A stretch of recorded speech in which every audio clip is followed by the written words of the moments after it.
कि हापुड़ में जो है निहत्थे अधिवक्ताओं के ऊपर ये खाकी वाले पुलिस वाले जी जो निरंकुश हैं, जी जो वर्दी वाला गुंडा जिनको कहते हैं, ये लाठी गोली चलाए। जी जो जहां अधिवक्ता मिला, जिस हालत में मिला, ये बर्बर लाठी चार्ज करके उनको चोट पहुंचाए।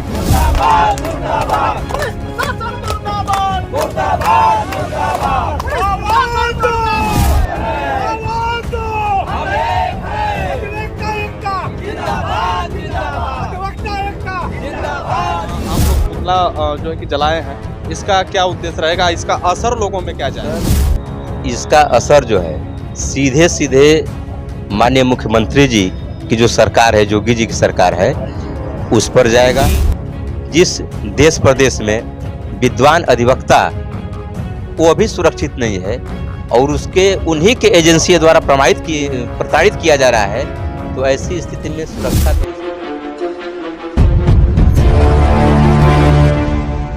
ये हापुड़ की घटना के बारे में हल्का संज्ञान आप लोगों को होगा कि हापुड़ में जो है निहत्थे अधिवक्ताओं के ऊपर ये खाकी वाले पुलिस वाले जी जो निरंकुश हैं, जी जो वर्दी वाला गुंडा जिनको कहते हैं, ये लाठी चलाए, गोली चलाए। जी जो जहां अधिवक्ता मिला, जिस हालत में मिला, ये बर्बर लाठी चार्ज करके उनको चोट पहुंचाए हैं। अब तक लगभग 32 अधिवक्ता जो है हॉस्पिटल में हैं। अब तमाम अधिवक्ता घायल हुए हैं। उसके बारे में शासन से मांग किया गया, डीजीपी से मांग किया गया, मुख्यमंत्री से मांग किया गया, मुख्य सचिव से मांग किया गया जी कि निर्दोष अधिवक्ताओं के ऊपर लाठीचार्ज करने वाले इन पुलिस के खिलाफ जो है FIR दर्ज कर उचित कार्रवाई किया जाए और DMSP को हटा दिया जाए। जी लेकिन आज इतना दिन हो गया, लगभग 15-16 दिन हो गया, लेकिन राज्य सरकार जो है उसके बारे में कोई कानूनी पहल नहीं किया है, न अधिवक्ताओं के दुख दर्द को जानने का कोई प्रयास किया है।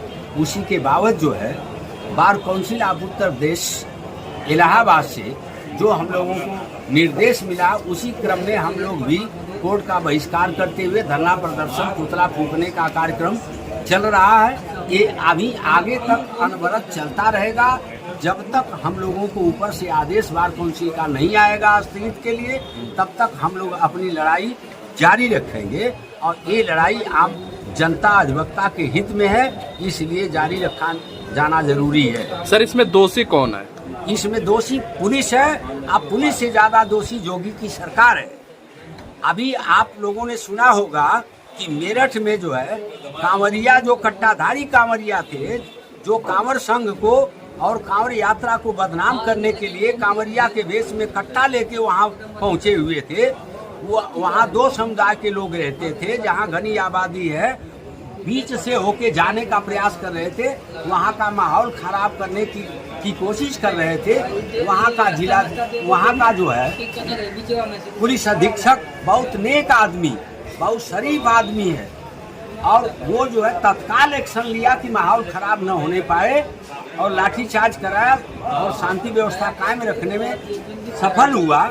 और जिसको जो है पनिशमेंट के तौर पर 24 घंटे के अंदर योगी सरकार जो है उसका ट्रांसफर कर दिया, जबकि उसको इनाम मिलना चाहिए। और इनाम के जगह योगी सरकार ऐसे अधिकारी, ईमानदार अधिकारी को सजा देने का काम किया और इतने पुलिस वाले बर्बर लाठीचार्ज किए।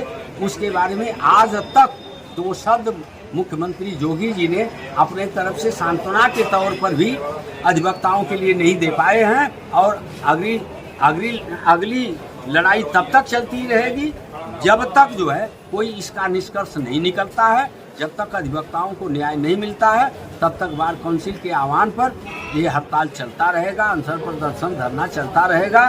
निर्देश के क्रम में पुनः पुतला फूंकने का काम अगर सुपुर्द किया जाता है तो हम लोग फूंकने के लिए तत्पर रहेंगे। जितने अधिवक्ता हैं उत्तर प्रदेश के, हर वो तहसीलों में जो है कि गर्मजोशी देखी जा रही है।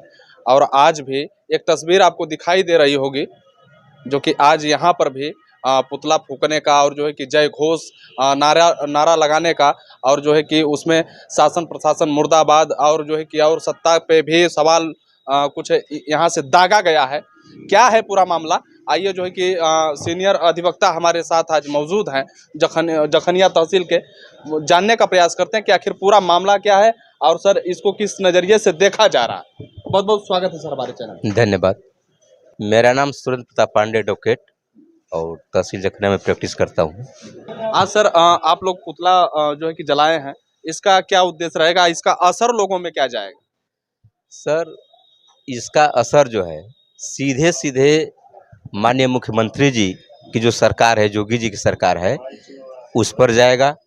क्योंकि जिस देश प्रदेश में विद्वान अधिवक्ता वो अभी सुरक्षित नहीं है और उसके उन्हीं के एजेंसी द्वारा प्रताड़ित किया जा रहा है, तो ऐसी स्थिति में सुरक्षा व्यवस्था जो है यहाँ की अच्छी नहीं है और इसका प्रभाव सीधे सीधे जो है सरकार के ऊपर जाएगा।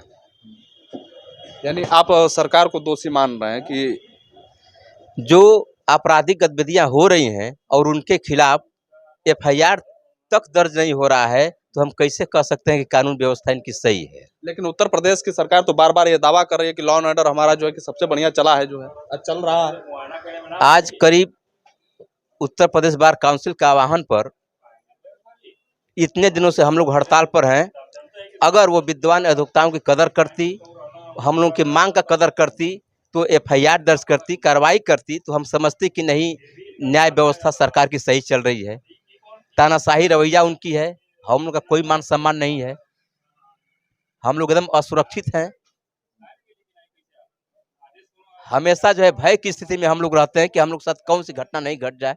अभी हाल ही में देखिए गाजियाबाद में एक विद्वान अधिवक्ता की जो है मर्डर कर दिया गया।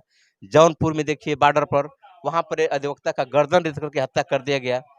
ये सब निर्मम हत्याएं हो रही हैं, तो ये संदेश जनता को भी जा रहा है कि जहाँ पर विद्वान अधिवक्ता सुरक्षित नहीं, तो आम पब्लिक की क्षति होगी।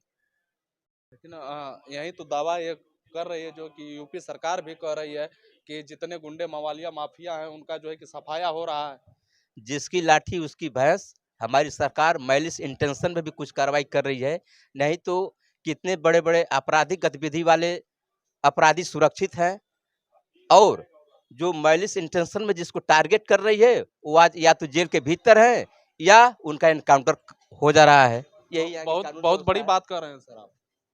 बड़ी बात हो ही रही है उत्तर प्रदेश में, तो हम छोटी बात कैसे कर सकते हैं। अगर पूरा लिस्ट निकाल दिया जाए अपराधियों की, तो कितने ऐसे अपराधी हैं कि उनके ऊपर एक खरोच भी नहीं आ रहा है, वो सुरक्षित हैं। सुरक्षित का माध्यम दो हो सकता है, या तो जेल में रखकर सुरक्षा दे उनको, या कहीं वो अंडरग्राउंड हो गए हों। सर आप अधिवक्ता हैं, इसलिए मैं एक सवाल कर रहा हूं कि माफिया को जन्म कौन देता है? माफिया का जन्म जब कानून व्यवस्था सही ढंग से संचालित नहीं होता है, जब कोई आपराधिक प्रवृत्ति पनपती है, अगर उसी समय उसको कानून के जरिए दबा दिया जाए, तो समाज में कानून का भय होगा और वैसी स्थिति में कम आपराधिक प्रवृत्ति वाले माफियों की उत्पत्ति होगी। तो कहीं न कहीं इस माफिया को जन्म देने के लिए हमारी कानून व्यवस्था, हमारी सरकार जो है उत्तरदायी है। जरा देखिए जो है कि यह है उत्तर प्रदेश की वास्तव में जो ग्राउंड रिपोर्ट है। आज हम किसी समस्या में पड़ते हैं या फिर हमारे ऊपर कुछ इस तरीके से कुछ होता है, तो हम जो है कि तहसील का दरवाजा खटखटाते हैं, अधिवक्ताओं का दरवाजा खटखटाते हैं, न्यायपालिका का जो है कि दरवाजा खटखटाते हैं, और आज वही जो है कि कैमरे में कैद कर सकते हैं कि यहाँ की कितनी बढ़िया व्यवस्था है कि यहाँ का रोड जो है जलमग्न है। इससे थोड़ा सा 100 मीटर और जो है पश्चिम तरफ बढ़ेंगे, तो वहाँ पर भी लेंगे कि पूरा जो है ठेहुना पर जो है पानी लगा हुआ, उसमें हल करके अधिवक्ता, आम मुवक्किल, यहाँ तक कि ग्राम न्यायालय में सिविल जज जूनियर डिवीजन बैठते हैं, उनकी कार भी उसी पानी में डूबती हुई जाती है। यही यहाँ की सड़क व्यवस्था है। यह माननीय मुख्यमंत्री जी की व्यवस्था है कि कहते हैं कि हर जगह चौतरफा जो सड़क विकास हो रहा है। तहसील मुख्यालय से 15 किलोमीटर दूरी तक मनिहारी ब्लॉक के लिए रास्ता जाती है, वह जीर्ण रास्ता है, उसको भी आप देख सकते हैं। तहसील मुख्यालय से मजुई की तरफ जो रास्ता जाती है, टोटल जीर्ण अवस्था में है, खराब स्थिति में है कि एक साइकिल से भी आम पब्लिक नहीं आ जा सकता है। तहसील मुख्यालय से भुड़कुड़ा और चौजा होते हुए जो रोड जाती है, उसकी भी स्थिति बहुत खराब है कि आप साइकिल से भी नहीं जा सकते हैं। तो ये हमारी जो सरकार है, वर्तमान सरकार है, ये उनकी जो है ये व्यवस्था है कि कितनी बढ़िया रोड पर यहाँ की जनता चल रही है। तो उनका जो कथन है कि चौतरफा हमारा जो विकास हो रहा है वह निराधार और गलत है। शहरों में हो सकता है विकास हो, जहाँ उनका मुख्यालय है, जहाँ विधानमंडल है, उनका आवास है, हो सकता है कि उनके यहाँ विकास हो, लेकिन हमारे यहाँ जो विकास है मैं उसकी बात कर रहा हूँ, जिसको आप अपने कैमरे में कैद कर सकते हैं। कथनी और करनी में अंतर होता है। वो भाषण दे रहे हैं और हम आपको इस करनी को, वो कथनी अपना भाषण दे रहे हैं और उनके करनी को हम मीडिया के जरिए आपके कैमरे में ही कैद करा करके दिखा दे रहे हैं कि वास्तविकता क्या है। यही उनकी सड़क व्यवस्था है कि कानून व्यवस्था को और जिस वकील के साथ यह वारदात हुई है, लास्ट मोमेंट पे आप क्या कहना चाहेंगे? सरकार को क्या लास्ट मोमेंट हमारी ये है कि जो हमारे पदाधिकारी बार काउंसिल की जो मांग कर रहे हैं बिल्कुल बिल्कुल जो है विधि सम्मत है। हमारी मांगों को मांगा जाए, दोषियों के खिलाफ एफआईआर दर्ज किया जाए और उनको जो हमारे कानून में सजा की व्यवस्था हो उनको सजा दिलाया जाए। थोड़ा सा कैमरा दिखा दीजिए। बिल्कुल अभी जो है कि जखनिया तहसील में हमारी उपस्थिति थी और कहीं न कहीं ये देखा गया है तमाम जो है कि कई सौ के भीड़ में यहाँ के जो है कि वकील मार्च निकाल करके पुतला को भी दहन किया है और कहीं न कहीं जय घोष करते हुए इस पूरे गाजीपुर उत्तर प्रदेश को ये बताने का प्रयास किया है कि हम भी जो है कि किसी से कम नहीं है। और जो है शासन प्रशासन सत्ता तक भी यह बात जो है कि इन्होंने डालने का प्रयास किया है, पहुंचाने का प्रयास किया है। तो कहीं ना कहीं उत्तर प्रदेश सरकार को ये सोचना चाहिए कि ये जो है कि मुख्य रूप से रीढ़ की हड्डी माने जाते हैं, जो एडवोकेट हैं, जो कानून व्यवस्था को देखते हैं, जो सही और गलत का पहचान करते हैं, जो गलत आदमी होता है उसके पक्ष में नहीं बात करते हैं, जो अधिवक्ता होते हैं।